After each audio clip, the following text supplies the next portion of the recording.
एक टी20 world cup semifinal जहां लगभग 500 रन बन गए। जी हां, एक ऐसा मैच जो शायद ही कोई भूल पाए।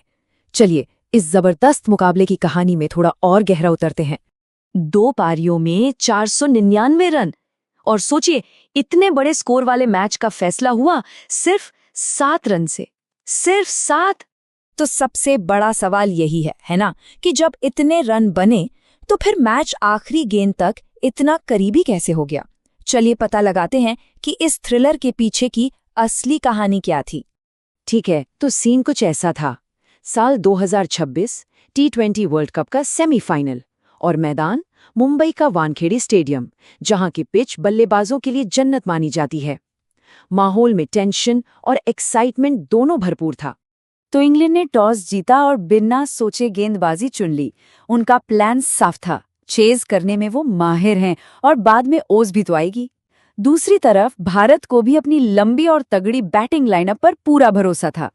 तो अब आते हैं मैच के पहले हिस्से पर, यानी भारत की बैटिंग पर, और बात करते हैं उस एक खिलाड़ी की जिसने पूरी पारी की कहानी लिख दी। भारत ने मतलब पहली गेंद से ही हमला बोल दिया था। एक विकेट जरूर गिरा, लेकिन पहले 6 ओवर यानी पावर प्ले में 67 रन ठोक दिए। ये किसी भी नॉर्मल टी20 पावर प्ले स्कोर से बहुत ज्यादा था। इरादे बिल्कुल साफ थे। और इस हमले को लीड कौन कर रहा था? संजू सैमसन। उन्होंने सिर्फ रन नहीं बनाए, बल्कि इंग्लैंड के गेंदबाजों पर पूरी तरह से हावी हो गए।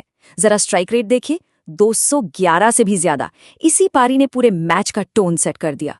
सच कहें तो सैमसन उस पारी की धुरी थे, वो सेंटर पॉइंट जिसके चारों तरफ बाकी की बल्लेबाजी घूम रही थी। उनके तेज खेलने की वजह से दूसरे बल्लेबाजों पर से प्रेशर पूरी तरह हट गया और वो अपना नेचुरल गेम खेल पाए। सैमसन की उस जबरदस्त पारी और फिर आखिर में हार्दिक पांड्या और तिलक वर्मा की विस्फोटक हिटिंग ने भारत का स्कोर पहुंचा दिया 253 रन पर। मतलब एक पहाड़ जैसा स्कोर। उस वक्त तो ऐसा ही लगा कि मैच बस अब भारत की जेब में है। लेकिन जैसा कि कहते हैं, पिक्चर अभी बाकी थी। अब देखते हैं इंग्लैंड के जवाब को और कैसे एक खिलाड़ी ने अकेले ही मैच का रुख बदलने की ठान ली थी। इंग्लैंड की शुरुआत और भारत की शुरुआत में बहुत बड़ा फर्क था। इंग्लैंड ने भी रन तो तेजी से बनाए, लेकिन उन्होंने अपने 3 बड़े विकेट खो दिए और यहीं से सारा प्रेशर उनके मिडिल ऑर्डर पर आ गया। और इसी प्रेशर के बीच मैदान पर आए जैकब बेथेल। उनकी 105 रन की पारी, क्या कहें, वो इंग्लैंड के इस अविश्वसनीय पलटवार की जान थी। और ये कोई धीरे धीरे बनाया गया शतक नहीं था। 218 से ज्यादा की स्ट्राइक रेट। इससे पता चलता है कि वो सिर्फ रन नहीं बना रहे थे, बल्कि एक तूफान की तरह भारतीय गेंदबाजों पर बरस रहे थे।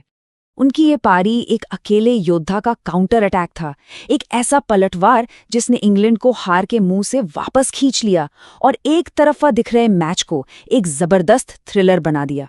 और अब कहानी पहुंचती है अपने क्लाइमैक्स पर, वो आखिरी लम्हे जहां किसी एक खिलाड़ी की चमक नहीं, बल्कि नसों पर काबू रखने की जंग ने मैच का फैसला किया। वो 7 रन का फासला इन्हीं पलों में बना। और फिर आया वो पल, वो एक मोमेंट जिसने सब कुछ बदल दिया। 5 गेंदें 29 रन। बेथेल ने दूसरा रन लेने का एक बहुत बड़ा रिस्क लिया, लेकिन फील्डर का थ्रो सीधा स्टंप्स पर लगा और बूम, इंग्लैंड की सबसे बड़ी उम्मीद आउट। बस यही था वो टर्निंग पॉइंट। और यहां बड़े गेंदबाजों की कीमत समझ में आती है। डेथ ओवर्स में जब रन बनाना सबसे आसान होता है, तब जसप्रीत बुमराह और हार्दिक पांड्या ने अपना क्लास दिखाया। दबाव में भी उनका शांत रहना और सही गेंदें डालना भारत की जीत के पीछे एक बहुत बड़ी वजह थी। तो अब सवाल यह है कि आखिर में वो कौन सी चीजें थीं जिन्होंने दोनों टीमों के बीच वो 7 रन का फासला पैदा किया। चलिए सारी जरूरी पॉइंट्स को एक साथ जोड़कर देखते हैं। भारत की जीत के पीछे ये 4 बड़े कारण थे। हर बल्लेबाज को अपना रोल पता था, शुरू से आखिर तक पॉजिटिव इंटेंट, डेथ ओवर्स में लाजवाब गेंदबाजी और सबसे बड़े मौके पर वो एक कमाल की फील्डिंग। सच में एक परफेक्ट टीम एफर्ट। वहीं दूसरी तरफ इंग्लैंड की कहानी थी छोटी छोटी गलतियों की। उनकी गेंदबाजी के प्लानिंग में कमी थी, फील्डिंग में कुछ मौके गंवाए और बल्लेबाजी में बेथेल पर बहुत ज्यादा निर्भर हो गए। उनकी एक गलती ने ही आखिर में हार जीत का फर्क तय कर दिया। और ये मैच हमें एक बहुत ही दिलचस्प सवाल के साथ छोड़ जाता है।